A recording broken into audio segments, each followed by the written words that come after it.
Kay ganda ng tanawin sa kalangitan. Ayun na. Parang guhit. Ayun, ang ganda.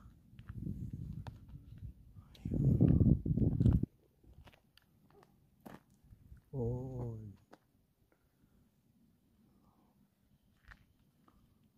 Ayun ang buwan. Yan.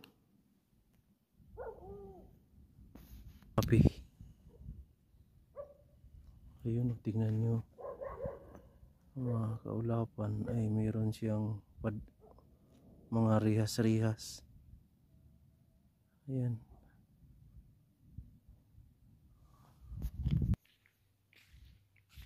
Ayan po, inabot na po tayo ng gabi, mga minamahal na kadungsor. At nandito po tayo sa labas po ng bakod. At yung mga puno ay nasa loob ng bakod. Nakabakod po siya. At safety po tayo dahil kung meron pong mga ngahas na dumakma po sa atin ay hindi po tayo agad matatamaan o di kaya makagat sa gabing ito. Ayan po, gabi na po at unti-unti na pong dumidilim ang panahon, ang aking nilalakaran at tumutunog na po ang mga kuliglig. Yun po, napakasukal po itong lugar na ito. Ayan oh, napakasukal. Ayan. Tsaka dilim na. Ayan po, napakadilim na po sa lugar na ito. Ayan po, yung pupunuan na yan. Naku po, napakadilim na. Dito rin po sa mga puno ng mga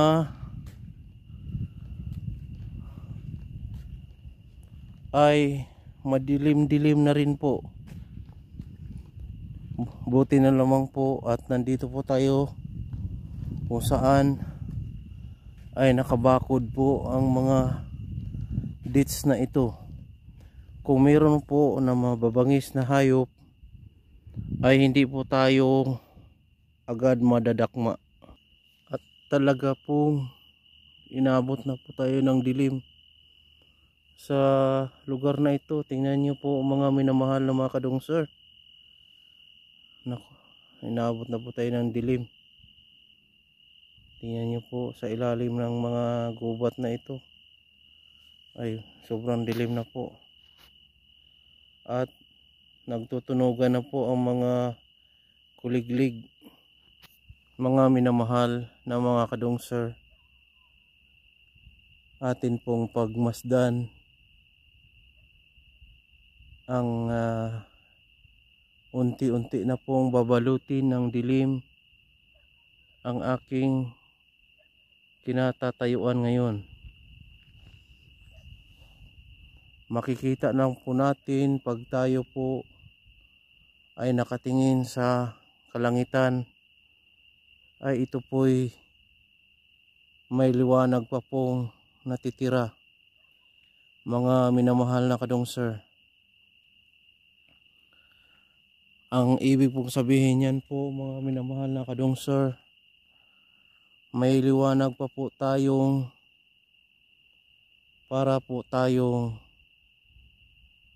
humingi ng kapatawaran ng ating mga nagagawang mga pagkakasala sa ating Panginoong Diyos Amang makapangyarihan po. Tayo po'y humingi ng kapatawaran sa ating mga nagagawang mga pagkakasala, mga minamahal na mga kadungsor. Dahil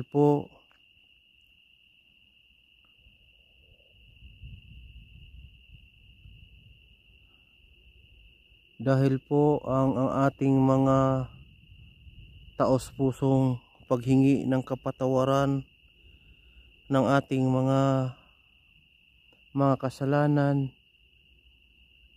ay ang ating Panginoong Diyos Ama ay maging magaan ang kanyang mga pasanin sa ating mga nagawang mga pagkakasala. Mga minamahal na mga kadungsor, atin pong pagmasdan kagaya po nito na ang liwanag na ito ay bilang po na tayo po ay binigyan pa po ng pagkakataon ng Panginoong Diyos Ama para tayo po ay magdasal para po tayo'y makakaligtas po sa mga trahedyang magaganap sa pagpasok itong bagong taon. Tayo po'y humingi ng kapatawaran sa ating mga nagawang pagkakasala, mga ginikiliw na taga-subaybay.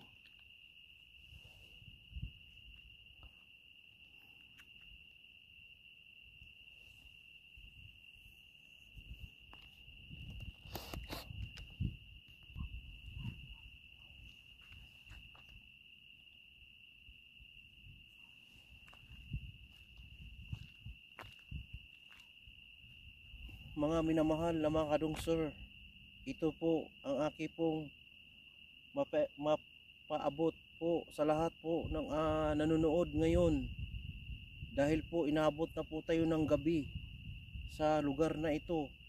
Nakikita nyo po yan ay unti-unti na pong dumidilim, at ang may kasabihan po yan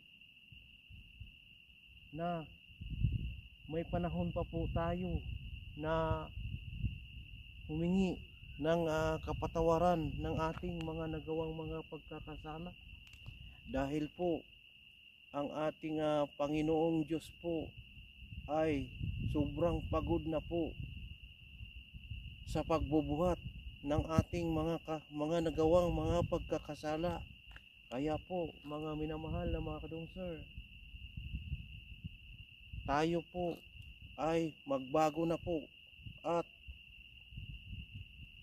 tayo po'y magdasal at ihingi po natin sa ating Panginoong Diyos Amang makapangyarihan na tayo po ay kanyang patatawarin para po mabawas-bawasan po ang bigat ng pinapasan ng ating Panginoong Diyos Ama.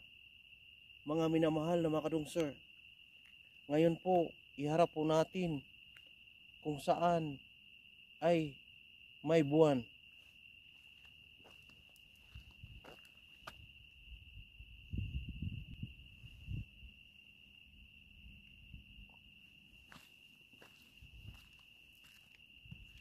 Ayan po ang buwan po na yan, mga minamahal na mga kadungsor, ay bilang silbi po at liwanag na binibigyan pa po tayo ng pagkakataon, mga minamahal na mga kadungsor, na ang liwanag na yan bilang simbolo na pinagbibigyan pa tayo ng pagkakataon ng Panginoong Diyos Ama na ibigay sa Kanya ang oras para po tayo'y mababawasan ang ating mga pagkakasala.